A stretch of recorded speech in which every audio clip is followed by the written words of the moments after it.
Good afternoon, everyone.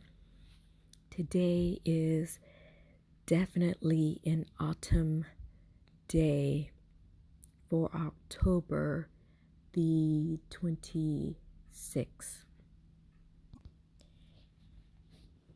And the stories keep coming in about Three Eye Atlas,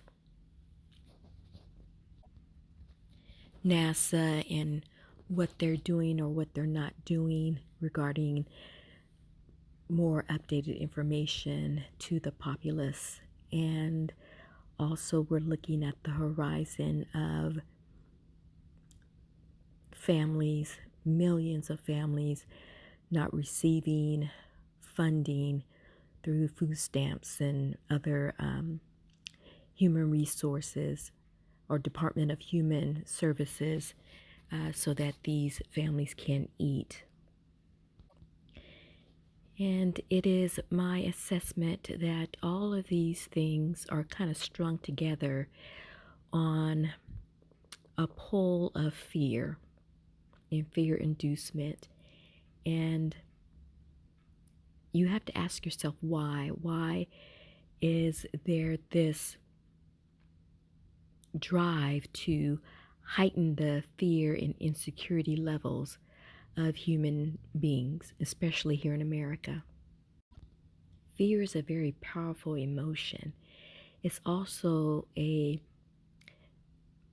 supercharged spiritual flash in which, quite possibly, if you are a demonic entity or if you serve under a demonic entity, good chance, like a vampire, you'd be able to uptake that fear and use it to your own benefit.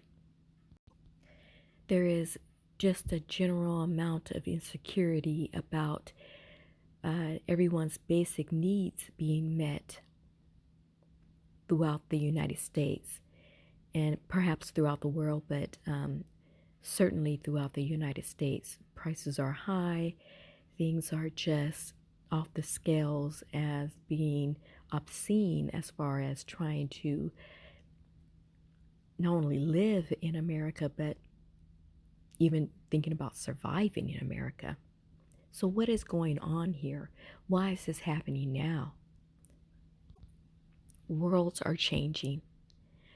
The old world is dead or on its deathbed, and the new world that has been here for a few decades or a number of decades is now manifesting itself. It's now coming out from the spiritual or hidden phase or hidden view, and now it's now manifesting itself into the visible, where everyone will be able to see it start its operation. It is my belief that those that control the world that is dying, the one that Satan ruled, and the one that the demons serviced in that rule, that for some reason, either they or the human elite people or the human beings are somehow desirous to keep the fear of insecurity, fear of life, fear of health, fear of material wealth, just fear of everything at an all-time high. We just get this one incident after another, almost as if distracting us from what is really taking place and what could really be happening.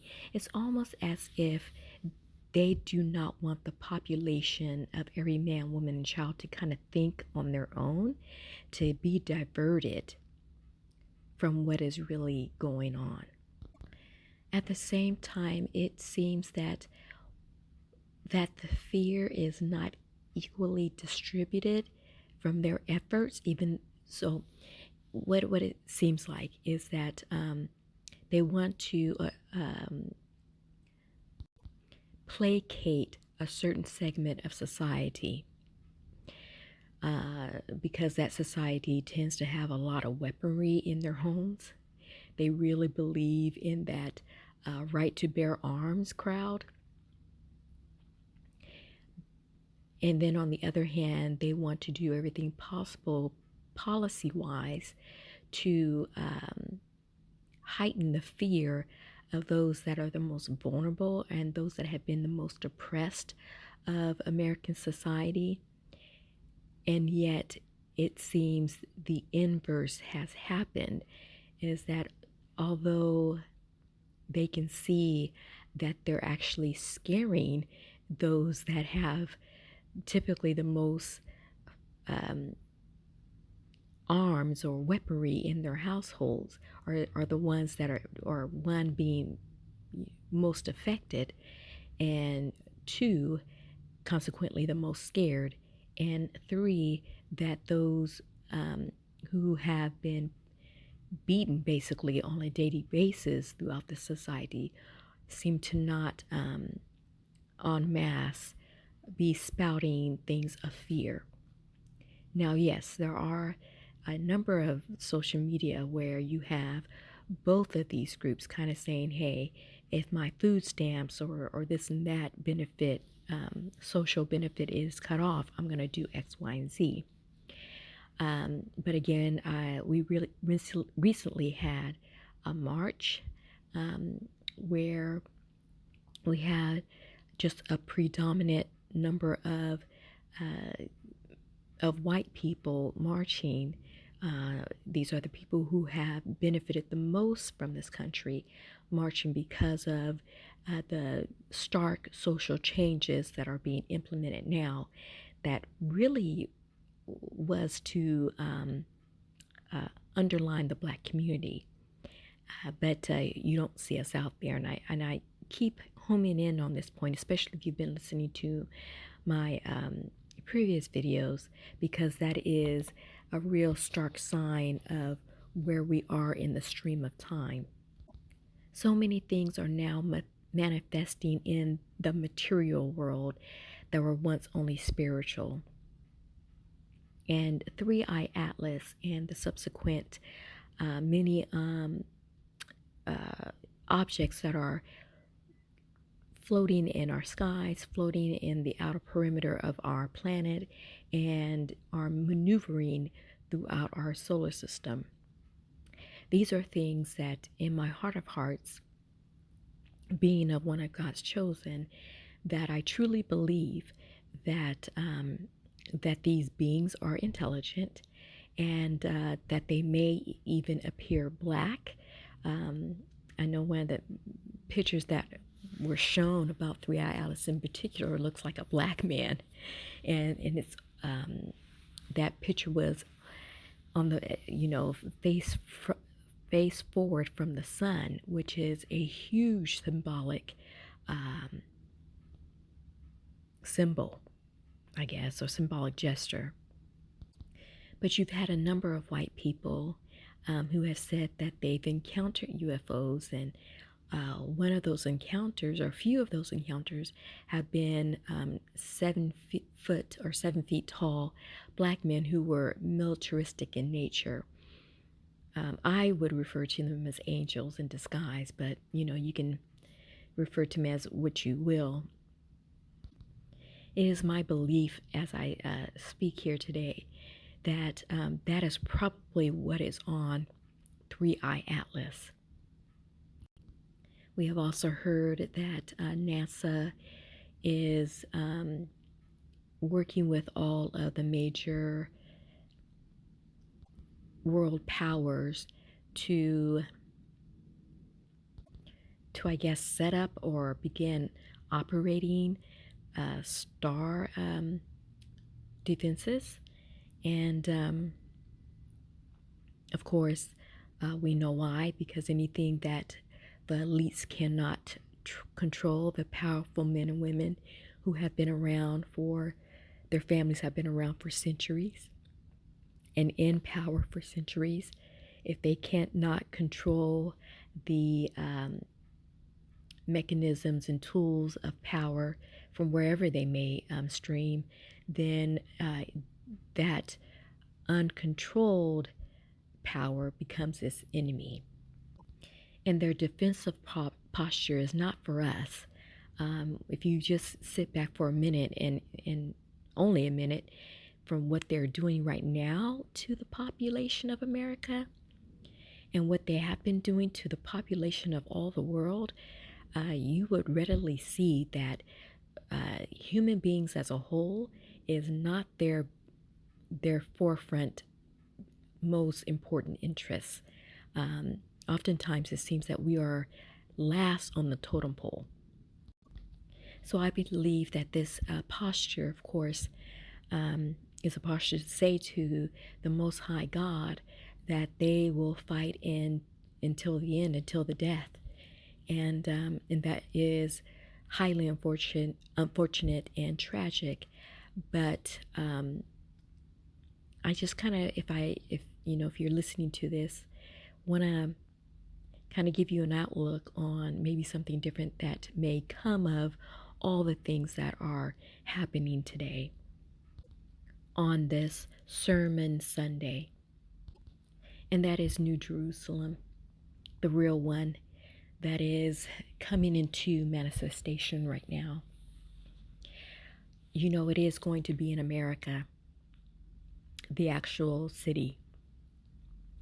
And because America is already well fortified as far as its infrastructure, just here in California alone, if you look at it all, even with the many fires and all the supposed corruption in the current government, if you just start off simple, there is enough landmass and space for millions, and I mean millions of human beings to coexist.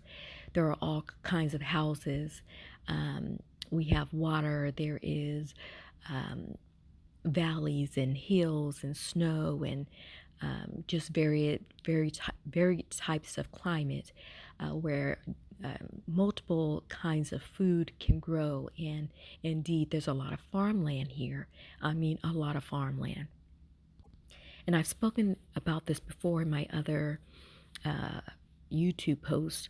So I would ask that you go and check those out because they're also very informative.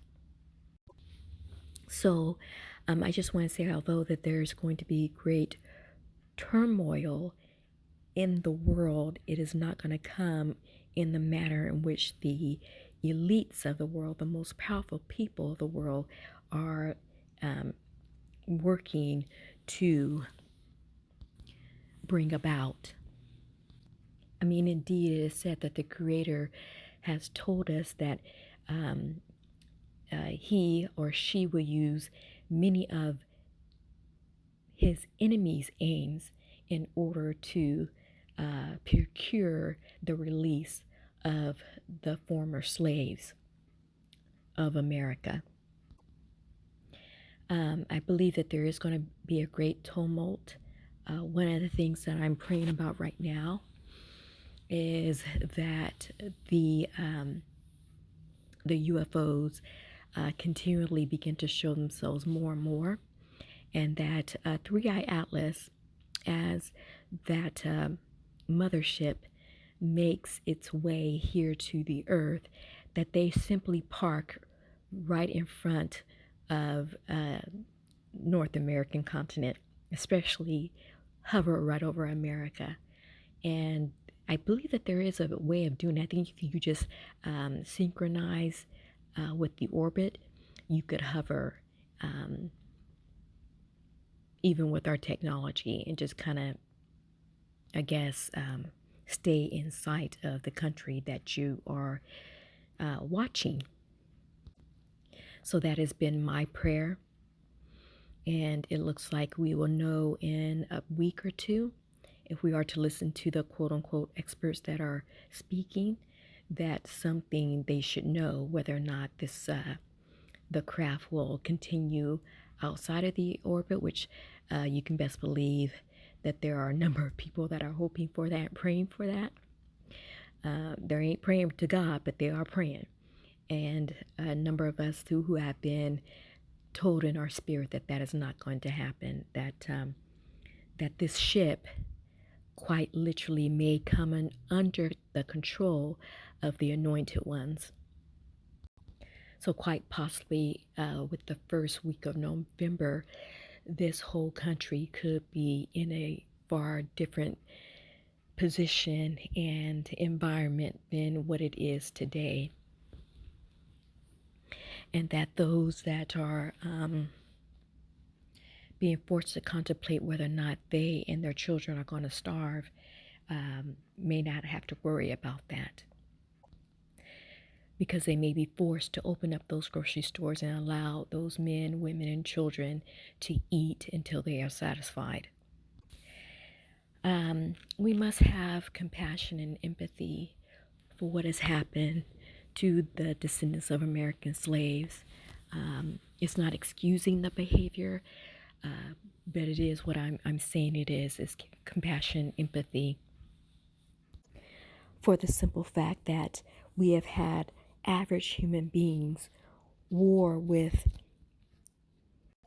spiritual wickedness in high places, and each one of us were stripped of any tools or any weaponry to combat it for the last half millennia.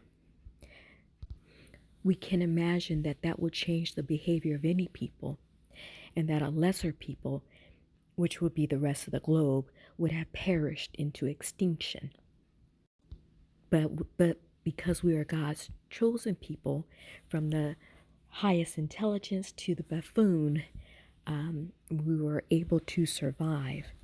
And I want us to also consider that the system of food stamps and the system of welfare was indeed allowed us not to go extinct, that it allowed us to continue to have children and not lose them. And that multiplication may prove in the end to have been our greatest strength, to be able to birth other Hebrew Israelite people, even under questionable circumstances. But if we take it into the context that much of this was possibly not a choice worth choosing. I mean, if you're given slop and then you are packaged slop and all you have is slop, then what choice do you have if a person says choose between the three? Well, you probably end up choosing slop.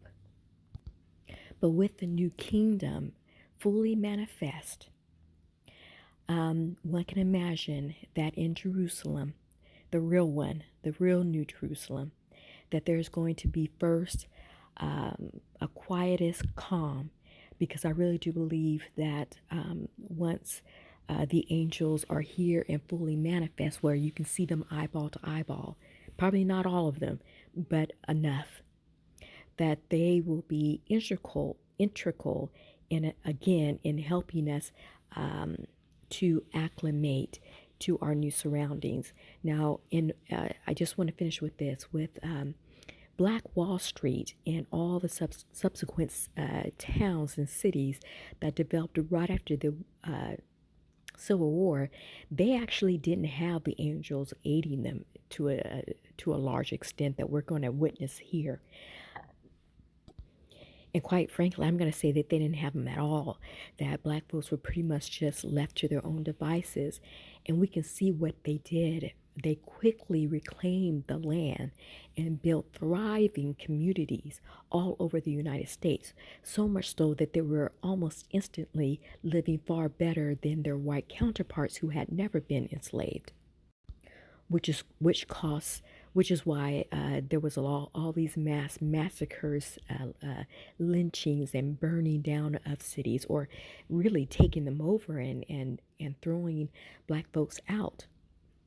So it would stand to reason that in order to hold New Jerusalem together, that there will now be a supernatural force that will be protecting New Jerusalem until we are up and running. And not only protecting, but aiding us. And a lot of things are going to be free. A lot of things are going to be free. Food is going to be free. Water is going to be free. Clothing is going to be free. Your safety is going to be free. Your learning is going to be free. As a matter of fact, the only thing that you would be working for and working toward is the healing of mind, body, and spirit. And there are going to be a lot of programs and a lot of human assistance and angelic assistance to get us right in our hearts and minds. But for the most part, New Jerusalem is basically going to be a city or a state or states that are going to be intact, which means the infrastructure will remain the same, but we will just take over that infrastructure and move in. But of course, that means that a lot of other people who are not part of the New Jerusalem will be removed, whether they like it or not. So there's more to come. Please stay tuned for my other recordings, because I'm going to get a little bit more into what New Jerusalem will be and what it will look like. Basically, like the cities you're living in right now, without all the bullshit. Thank you.